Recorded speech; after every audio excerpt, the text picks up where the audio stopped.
laquelle chaque matin on discute de l'actualité avec un invité.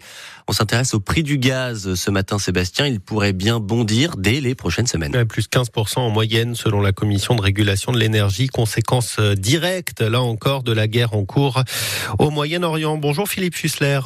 Oui, bonjour. Vous êtes le responsable du UFC Que Choisir Énergie. Dans le Bas-Rhin, on n'a pas encore ressenti cette augmentation et c'est tout à fait normal parce qu'il y a un décalage de 2 mois avec les cours mondiaux. Mais il n'y a pas de doute, les factures vont se gonfler au mois de mai ?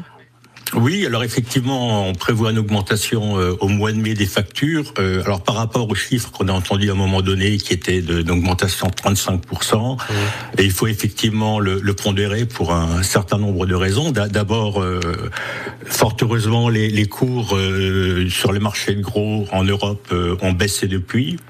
Ils sont revenus à un niveau qui est plus raisonnable, mais bien sûr, ça ne préjuge pas de l'avenir. Il faut voir l'évolution de la crise au Moyen-Orient. Il y a aussi le fait que, en fait, le prix de la molécule de gaz ne représente qu'une partie du prix de la facture. Il y a tous les frais d'acheminement du gaz, il y a les taxes, etc. Et en plus, fort heureusement, on arrive maintenant à la fin de la période de chauffage. Donc l'incidence devrait être relativement limitée. Alors, vous avez parlé de 15%, effectivement, ça peut être entre 10 et 15%, mais sur un volume qui va être beaucoup plus faible, puisque on arrêtera de chauffer en principe au mois de mai. En tout cas, vous avez un bon plan, vous, à proposer chez UFC Que Choisir, c'est de choisir la formule prix fixe, plutôt que celle indexée sur les marchés mondiaux, pour le mois prochain, à partir du mois prochain. Ça, on peut changer facilement, on peut le faire là comme ça directement? Alors écoutez, oui, la bonne nouvelle pour tous les consommateurs particuliers, c'est qu'on peut à tout moment changer d'offre, de fournisseur et d'offre. C'est totalement gratuit, c'est le nouveau fournisseur qui va prendre en charge donc toutes les formalités nécessaires. Donc c'est le moment de faire. Qu'est-ce que ça change là très concrètement si on le fait tout de suite, cette formule prix fixe?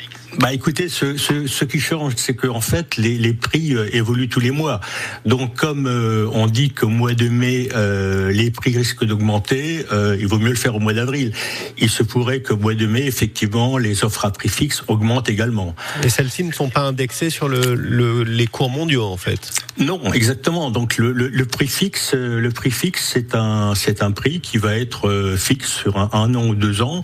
Alors il y a différents prix fixes. Et donc là, je conseille à tous les consommateurs de se rendre donc sur le comparateur d'offres d'électricité, de gaz naturel du médiateur national de l'énergie. C'est un site officiel et en introduisant donc en indiquant son code postal et en indiquant sa consommation, ce qui est aussi un élément important, ce site va vous indiquer toutes les offres disponibles dans votre commune en les classant par prix et donc par prix croissant. Philippe Fussler, combien de foyers se chauffent au gaz? Est-ce que vous avez un chiffre en Alsace du nombre de foyers qui se chauffent au gaz? Et qu'est-ce que vous attendez du gouvernement pour les aider, ces consommateurs-là, si les cours devaient continuer à augmenter, les prix devaient continuer à augmenter? Alors là, les nombres de foyers, donc pour le Bas-Rhin, il y en a environ 140 000 qui se chauffent au gaz. J'ai pas les chiffres pour le Haut-Rhin. Ensuite, pour ce qui est vous attendez un coup de pouce, oui.